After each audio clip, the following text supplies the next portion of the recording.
De retour dans l'Africa Newsroom, nous sommes toujours en compagnie d'Oumar Diop, consultant finance, et de Jean-Marie Bitomo, éditorialiste. Tout de suite, le dossier du jour.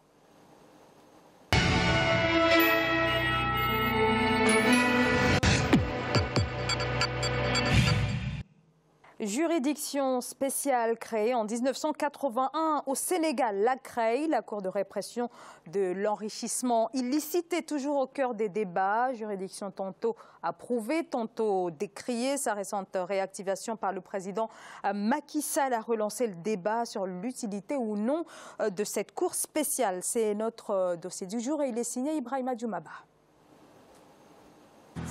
Juridiction spéciale en sommet depuis plus de 30 ans, la Cour de répression de l'enrichissement illicite CREI fait l'objet de beaucoup de polémiques au Sénégal. Adoptée en juillet 1981, la loi introduisant dans le code pénal sénégalais le délit d'enrichissement illicite a pour objectif de lutter contre les biens mal acquis. Sont susceptibles de se voir demander des comptes les titulaires de mandats publics électifs ou d'une fonction gouvernementale, les magistrats, les agents civils ou militaires de l'État ou d'une collectivité territoriale et les dirigeants d'établissements publics ou de sociétés nationales. En 2012, le président Macky Sall avait réactivé la CREI, une réactivation qui continue de faire débat au sein de la classe politique et de la société civile, notamment depuis la condamnation de Karim Wade le 23 mars 2015. Il a été condamné à 6 ans de prison ferme et 138 milliards de francs CFA d'amende.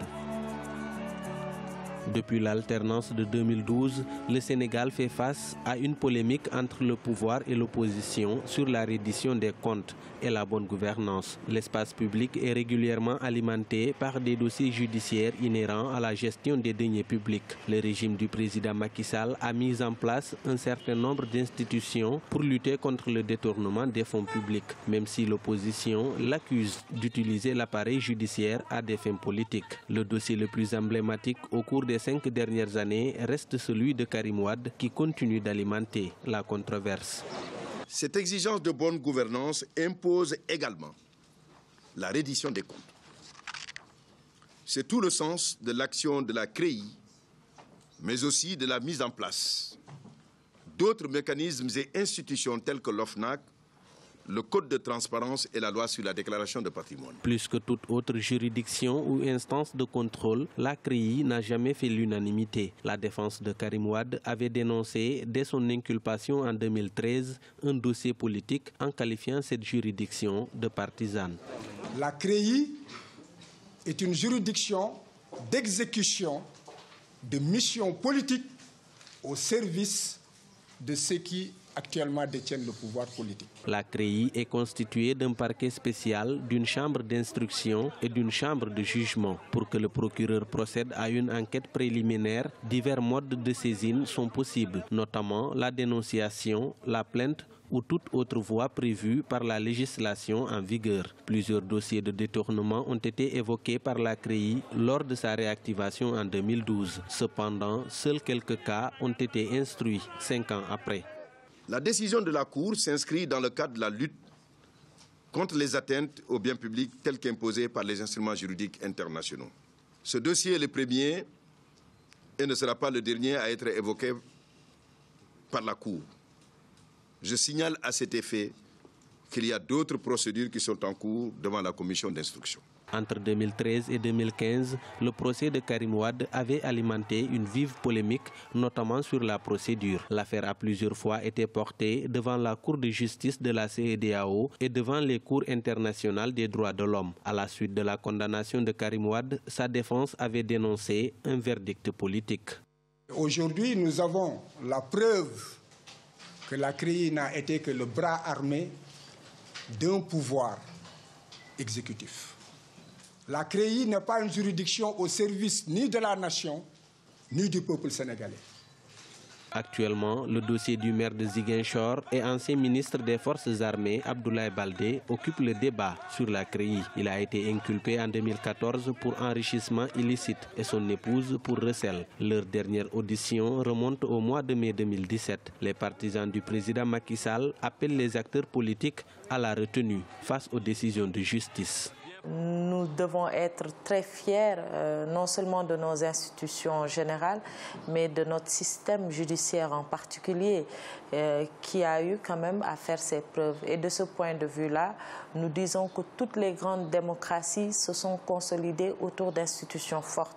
Donc aujourd'hui, les acteurs politiques doivent dépasser un certain cadre et aller non pas vers une politique politicienne de ce qui est en train de se faire, mais vers un respect des institutions, un respect de la République. Parmi les dossiers qui ont été bouclés par la Cour de répression de l'enrichissement illicite, il y a les affaires de l'ancien directeur du cadastre, Tahibou Ndiaye, et d'Aïda Diong, ancienne sénatrice proche de l'ancien président Abdoulaye Wade. L'ancien directeur du cadastre, Tahibou Ndiaye, a été condamné à 5 ans de prison ferme et 2 milliards de francs CFA d'amende. La justice avait également recommandé la confiscation de tous ses biens. Omar Diop, dans le fonctionnement même de cette juridiction, on sait qu'on ne peut pas faire appel, et, puisque cette juridiction ne prévoit pas en effet de double degré de juridiction. Est-ce que cette cour spéciale a sa place dans le système judiciaire sénégalais? Alors moi déjà je n'aime pas du tout le mot cour spéciale, parce qu'en général c'est des noms qui nous rappellent les périodes sombres du nazisme. Moi je pense qu'aujourd'hui pour le principe même de droit, on ne peut pas accepter de juridiction spéciale. La CREI a été réactivée par le président Macky Sall. Tout le monde sait que la manière dont ça a été fait, c'est juste pour se venger du fils du président de la République. Parce que quand il était président de l'Assemblée nationale, il avait convoqué justement dans le cadre de ses fonctions le fils du président. Il ne l'a pas voulu, donc il l'a cherché du pouvoir. Donc il a quitté l'Assemblée nationale. Macky Sall, avant même qu'il soit élu, il a établi une liste de 26 personnes. Moi je pense que dans un pays qui se respecte, on ne peut pas fonctionner comme ça, établir, dire voilà, avant même de la présomption d'innocence, établir 26 personnes, dire que voilà, ces gens-là, on va les cibler. Pourquoi la CREI n'a pas été réactivée, ne concerne pas les 20 dernières années? Pourquoi juste les 6 dernières années ou les 8 dernières années? Donc c'est très clair, c'était juste pour s'attaquer à un certain nombre de personnes et c'est pas du tout... C'est le caractère politique que vous Absolument, c'est le caractère politique qui est prépondérant. Maintenant, ça ne doit en rien nous détourner de la vérité. Donc le régime libéral qui était au pouvoir, en l'occurrence Karim Wade, tout le monde se souvenait quand il venait en Conseil des ministres en Bentley, tout le monde se souvenait que quand Karim Wade voyageait en jet privé, tout le monde se souvenait que Karim Wade, dont le parcours professionnel n'était pas à un certain niveau, pour occuper le ministère de la coopération internationale, le ministère des infrastructures, 4 ministères. Partout où l'argent du pays rentre, on le cumule, on le fait en un seul ministère. Tout le monde sait que Karim Wade, il a volé beaucoup d'argent. Moi, je le dis ici, tout le monde le sait. Maintenant, les 6 ans d'emprisonnement et les 137 milliards ne sont rien comparés à ce qu'il a fait. Jean-Marie? Ça, c'est une institution qui doit fonctionner, comment dirais-je, de manière optimale dans nos pays africains. C'est ce que je disais tout à l'heure, Lazare. Je suis en train de dire que quand nous créons des institutions, on ne donne pas des moyens à ces institutions-là pour les respecter. Et deuxièmement, ça devient des instruments politiques en tant que tels. Des instruments politiques qui servent uniquement le personnel politique qui est en place en tant que tel. Et ce sont ces gens-là qui sont les plus protégés. Nous savons tous aujourd'hui, la règle est relativement simple. Quand on crée une cour de répression contre l'enrichissement illicite, quand vous accédez à une fonction publique, n'importe laquelle qu'il soit, pourquoi est-ce qu'on n'instaurerait pas dans chacun des pays comme cela se fait aujourd'hui, comment dirais-je, la déclaration du patrimoine de chacun des candidats. Et on voit à la sortie, nous le savons aujourd'hui que dans tous les États africains, ce que j'appelle souvent sur ce plateau, pour moi, c'est un crime contre le développement. Ces détournements de fonds-là servent à quoi? Servent à une petite classe, si vous voulez, en Afrique. Mais dès l'instant qu'on met, une institution comme celle-ci en place, elle est faite, comment dirais-je, pour couvrir les choses, tout simplement. Comment se fait-il que vous ayez une institution qui a été créée en 1981 par le président Abdou Diouf, et que pendant 30 ans, cette institution-là n'a pratiquement pas fonctionné. Vous allez me dire qu'il n'y a pas de détournement de fonds, comment dirais-je, dans un pays comme le Sénégal, comme dans tous les pays africains. Je parle du Sénégal parce que nous sommes en train de parler du Sénégal là. Mais c'est la même chose qui se passe en Afrique, c'est que les détournements sont faits au vu et au su de tout le monde. Quand vous voyez quelqu'un qui a une fonction, cette personne-là, au bout d'un an, 2 ans, elle a construit un immeuble, elle a construit, comment dirais-je, elle s'est acheté, je ne sais pas moi, 10 4x4, ainsi de suite. Cet argent-là provient d'où? Est-ce que vous pouvez me montrer un fonctionnaire dans le monde entier dans lequel, au bout de 2 ans, vous allez être capable de vous construire des immeubles ou un ministre. Ce n'est plus possible en Afrique. Il faut que nous soyons conscients, c'est-à-dire des maux qui sont en train de miner notre société et les prendre, si vous voulez, à bras le corps pour pouvoir solutionner ces problématiques-là qui concernent tous les peuples africains en tant que tels. Ce n'est pas... Là, nous parlons du Sénégal. C'est la même chose dans tous les pays africains. Cette gabégie-là, ces détournements de fonds-là qui font en sorte que nos pays ne progressent pas tout simplement. Pourquoi? Parce que vous avez une minorité qui s'accapare du maximum des richesses que le pays peut avoir. Alors, oui, justement, pourquoi ça ne marche pas? La CREI, elle a été créée en 1981. Abdou Diouf, sa situation en 1981 n'est pas du tout pareille que Macky Sall en 2012. Macky Sall, aujourd'hui, son patrimoine est contesté. Donc tout le monde le conteste. Abdou Diouf, il n'était pas dans cette situation. Il a créé la CREI parce que tout simplement, il y avait des gens qu'on savait que ces gens-là, ils ont volé. Vous savez que pour justifier des biens qui sont volés, le corrompu et le corrupteur, c'est très compliqué. Mais ce qu'on peut, c'est se baser sur des phénomènes extérieurs. Vous travaillez, vous gagnez 1 000 € par mois. Mais on voit que vous avez une voiture qui coûte 40 000 €. C'est pour vous ça, avez une maison qui que je parlais de déclaration de patrimoine là, tout à l'heure, à savoir que ça se voit, ce sont des choses qui sont visibles. Ça n'a pas marché parce que le contexte social sénégalais est très compliqué. Aujourd'hui, pratiquement, moi je peux dire aussi que c'est les marabouts qui dirigent le Sénégal. Abdou Diouf, quand il mettait quelqu'un en prison, il y a des marabouts qui venaient aller au palais présidentiel pour dire laisse tel ou tel. Maintenant, moi je pense que quand quelqu'un il a pris de l'argent, pour être juste avec tous les citoyens sénégalais, il faut qu'on demande à cette personne ce qu'elle a fait. Pourquoi est-ce qu'on ne libère pas quelqu'un qui a volé du poulet, par exemple? Pourquoi est-ce qu'on libère quelqu'un qui a volé des milliards? Tout ça, ça ne marche Évidemment, pas. Évidemment, c'est la raison pour laquelle, M. Diop, je disais tout à l'heure qu'il faut que nous respections nos textes. Voilà. Si les textes qui sont rédigés pour pouvoir régir un État ne sont pas j'allais y venir, parce que si vous voulez, la réactivation de la CREI, ça veut dire, pour moi, c'est une sorte d'aveu que la justice ne fonctionne pas. Parce que si la justice fonctionnait correctement, on n'avait pas besoin de réactiver la CREI. Donc on suivit les procédures normales. Alors justement, est-ce que ce type de juridiction n'affaiblit pas les tribunaux de droit commun? Ou en tout cas, ou peut-être que ça révèle l'inefficacité des tribunaux? Absolument. Moi, je pense que ça révèle l'inefficacité des tribunaux. Et de l'autre côté, pourquoi on ne nous respecte pas dans le monde occidental? Pourquoi à chaque fois qu'on parle de Cour pénale internationale, c'est les Africains qu'on juge? C'est des problèmes comme ça, alors qu'il n'y a pas que des problèmes qu'en Afrique. Comment est-ce que Total gagne ses contrats en Afrique? On ne se pose pas ces questions. Quand on parle de biens mal acquis, on peut aussi parler de contrats mal acquis. Comment est-ce qu'Areva arrive à faire des fortunes au Niger, dans un pays qui est l'un des plus pauvres au monde?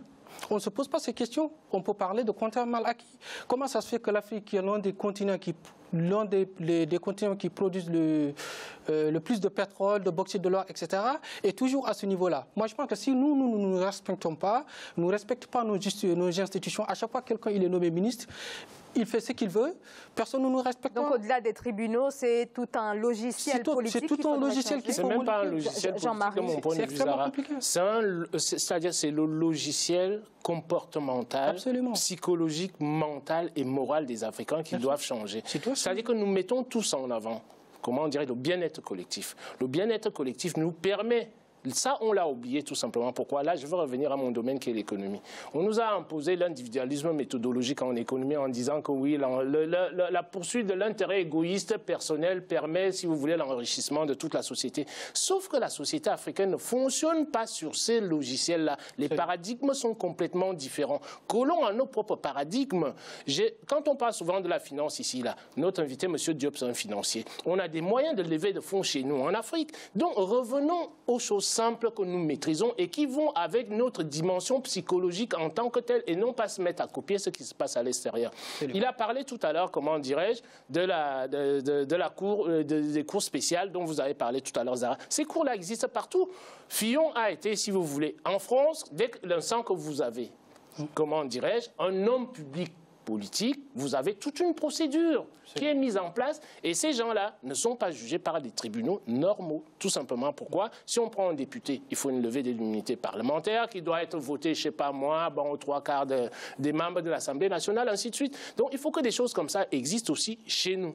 Mais et pour cela, ça demande un renforcement déjà des tribunaux. Ça demande un renforcement de ces tribunaux-là et de leur indépendance, surtout l'indépendance et la clarté du fonctionnement. Si on n'a pas cette indépendance et la clarté du fonctionnement, si vous avez par exemple, comment dirais-je, un juge d'une cour spéciale comme la CREI dont nous sommes en train de parler là, qui sait que du jour au lendemain, s'il prend une décision qui dépend au président de la République, il est parti. Ces gens-là devraient être nommés par leur père. Et encore, par leur père, ça voudrait dire quoi? Les pères, c'est-à-dire chacun a ses intérêts auxquels il est attaché et sous une dimension multidimensionnelle, pardon. Donc à partir de là, ça fausse un peu les choses. Donc essayons de revenir sur des institutions qui sont des institutions gérées par les professionnels en tant que telles, mais pas automatiquement dépendantes des politiques. Il faut prendre en compte des idées que la société civile peut apporter. Oumar Diop, en quelques secondes, quel bilan, 35 ans, plus de 30 ans en tout cas, après la création de la CREI? Le bilan, il est nul. Parce que le bilan, il est nul. Quelle crédibilité? Aucune. Aucune crédibilité. Moi, je pense qu'aujourd'hui, la solution, en tout cas pour le cas du Sénégal, c'est qu'il faut qu'on arrive à oser le dire. Maintenant, c'est un peu compliqué de dire. Oser le dire, il faut que les marabouts se séparent de la politique. Tout le monde sait qu'aux marabouts, aujourd'hui, ils sont très influents. Ils protègent énormément de gens. Il y a certains même qui ont volé de l'argent. Ils sont allés donner aux marabouts. Mais les marabouts, quand vous êtes influents, quand on lance des procédures comme ça, parce que sans justice, on ne peut aller nulle part. Personne n'a entendu Karim Wade dire que je n'ai pas volé. Personne n'a entendu dire. Il a tout simplement dit qu'on n'a rien trouvé. Mais si vous volez bien. Avec tout le secret bancaire qui existe dans le monde aujourd'hui, si vous ne nous aidez pas à trouver, on ne va jamais trouver. Donc, ceux qui ont été ciblés par Macky Sall, personne n'a dit que je n'ai pas volé. Tout le monde a dit, pourquoi on commence par moi? Si on doit auditer l'ensemble du pays, si tu n'as rien à te reprocher, en quoi ça te génère qu'on commence par toi? Donc, moi, je pense que on sortirait de toutes ces problématiques-là tout simplement en instaurant des règles, absolument, si vous voulez, auxquelles tout le monde est soumis en tant que donc, plus que des, pas d'exception. Donc plus que des tribunaux, c'est tout un système qu'il faudrait réformer. C'est tout un système comportemental que nous avons, c'est-à-dire nous oublions, c'est-à-dire le bien-être collectif au profit du bien-être individuel. Alors un rapide rappel des titres que nous avons développé tout au long de cette émission. Est-il encore possible de maintenir les élections générales du 8 août au Kenya? Une série d'événements, à savoir l'annulation surprise du contrat d'impression des bulletins de vote et le décès brutal du ministre de l'Intérieur, ont plongé le pays dans une complète incertitude. De retour au Sénégal en fin d'après-midi, ce lundi 10 juillet, l'ex-président Abdoulaye Wade a sillonné Dakar, une première action de campagne dans la perspective des législatives du 30 juillet. Cette première journée s'est terminée devant le QG de son parti, le Parti démocratique sénégalais. Une courte pause, on se retrouve dans quelques instants pour la suite de l'Africa Newsroom.